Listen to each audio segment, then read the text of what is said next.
Hello and welcome to the TechBytes audiocast. My name's Tim and I'm from the TechBytes blogazine, and with me is Dr. Roy Shestowitz from the TechBytes website. It's Friday night and I'm gonna get sauce. I fought the troll and the troll lost. I fought the troll and the troll lost. He tried to boss me and was outbossed. I fought the troll and the troll lost. I fought the troll and the troll lost. Underneath his Freebird Bridge, hoping goats will cross. Quoting Ashcroft. Hello and welcome to what I think is episode 88 of the Tech Show. I'm back again, Tim, and I'm with Roy, who hopefully is on the other end right now. Of course. Yes, it is episode 88, and it's only the second time we do a show this year. Because we're really getting back into it, and it's becoming quite difficult. I think for both of us, for family reasons. It is sort of working. I mean, we had a bit of a failure last week, which was completely my fault. I had intended to come on the weekend, but it seems to be working reasonably. So, yes, without further ado, I think you've got the topics, Roy, and I've got whatever I've got. So, on you go. Well, I wish I had the topics, but we never write them down, actually, and this is something we've done since day one in 2010. We have some ideas of things that might be worth covering. Really, usually it's just the latest news. So, speaking of latest news, about 2-3 hours ago, somebody in the IRC channel posted a link saying that the Microsoft Xbox One will cease production. Now, based on what I've read, only read 2 articles because it's really like breaking news. The story would say, well, would have you convinced that they have done what's called channel stuffing, which means that they have stuffed every piece of shelf that would be, shall we say, tolerable of an Xbox One surveillance device. And right now there is no room to fill because nobody really takes them, off the shelves. Basically, they're not selling well. Microsoft would tell us that they sell 5 million units, but no, they sold it to the stores. In other words, they stock them up in the stores, and there is no demand for them, which basically means nobody's buying them. So production has officially stopped. Who knows if it'll pick up at some stage? And it's great news for Sony. It's very embarrassing for Microsoft. Yeah, it's. I mean, I've just been while you were saying that short intro piece. I've just been looking up on the net to see what was said about it, and I found a few genuine sites, as I would call them, more trustworthy sites that It's reported the same very news. kind of breaking news. I'm not sure if it's just a few hours old or maybe it's something from this morning, to be honest. I mean, over on Gamer Evolution, they seem to echo what you've just said.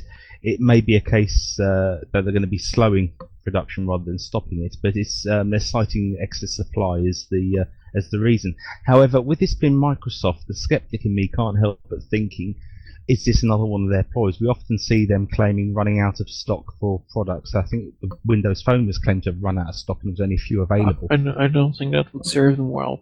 Another piece of news is about the so-called Surface, which I found to be funny. We never covered this before because we didn't really do many shows when Microsoft was creating those lockdown devices they called Surface.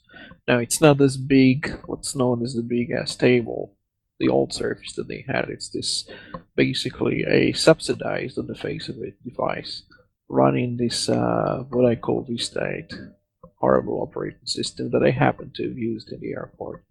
Complete rubbish, very difficult to use. For very basic things, not at all usable, and I think the I can't remember his name now. The guy who was behind basically got fired last year. Complete disaster, and this is worse than Vista, the original Vista, not Vista 8. And the story in the Register, which was written by Gavin Clark, he's a Microsoft booster 20 years now. Basically said that the more they sell, the more they lose. And I think the business model there is just to try to get you hooked up to Microsoft services, getting your data, whatever. We know that the CIA and NSA actually subsidize Microsoft for snoops, and we know this because we have leaks to show it. So maybe that's the business model. Now, they also didn't manage to sell many of those things last year, and they actually lose money on that. So putting all those things together, you see the hardware side of Microsoft, or Microsoft trying to reinvent itself as hard soft, is not really working too well. And that's good, of course, because this is what they were gambling on as the next thing after the Windows monopoly, or the common carrier being Windows. It beggars belief a little bit because I mean, there's no arguing. Certainly in the UK, the Xbox, the original Xbox, and originally when you said this story about Xbox One, I was thinking maybe somebody was getting confused and posting a rumor about the original Xbox and just saying Xbox One, meaning that the latest one would be an Xbox Two type thing.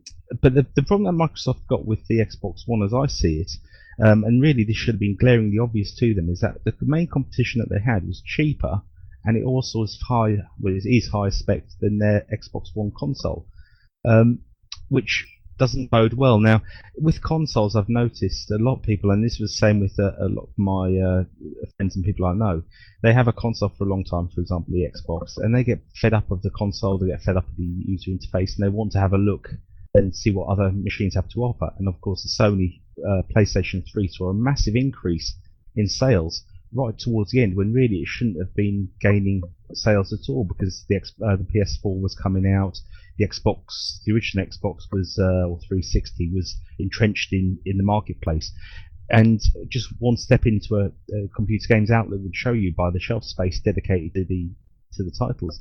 And the Xbox 360 was already sort of in a lot of people's homes. So really, to release a machine that's underpowered compared to PS4, and overpriced compared to the PS4. Self-limiting as well. Yeah, and I mean, Nintendo made exactly the same error. I mean, you look at the Nintendo Wii U, that's barely more than what the Xbox 360 is now in terms of specification. Yet Nintendo expected people to pay out for this new console, in quotes, and the only bonus it had was a fancy new controller. Well, that controller could have been made to work with the original Wii. They would have saved themselves a lot of money, a lot of development costs, and probably still made a massive profit. So I think that where the console market is going now, anyway, you look at all the different variations of choice you have, and you've got the Wii U. Well, I think most people that's a non-starter. I don't think there's going to be many people, maybe a couple, a few units are sold to families with children who the kids have persuaded their parents that they want a Wii U because they want to play the new Mario game. But I think for the majority of games, and for the majority of people, it's between Xbox One and PS4. And I think the other problem that they have now is that people aren't quite ready to upgrade yet either. I mean, PS3 still has a massive following. The PS4 have sold very well, but if you go into your local shop, you've got more space because there's more titles for the PS3, and people still buying and selling their PS3 titles. I don't think they're quite ready to make the leap yet. So it's important that if you've got a market like that, and I assume it was the same for the Xbox 360 users, where they're not quite ready to make the leap, it's important that when they do make the leap, that leap is substantially bigger. So the PS3 went to PS4, and specs-wise, you're looking at a massive jump in terms of specifications.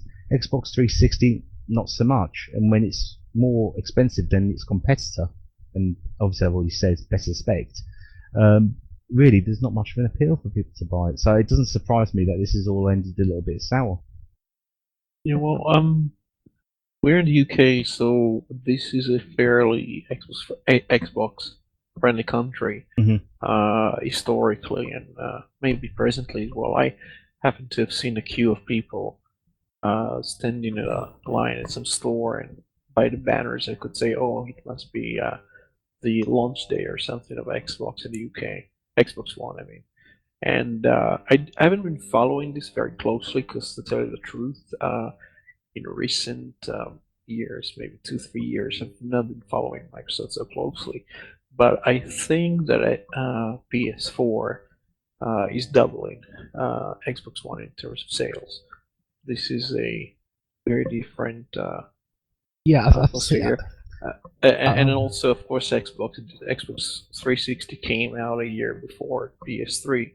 Microsoft doesn't have this advantage, and it seems like Microsoft is basically just stuffing the channels right now. Yeah, I mean, it may well swing around the other way if this news story is correct.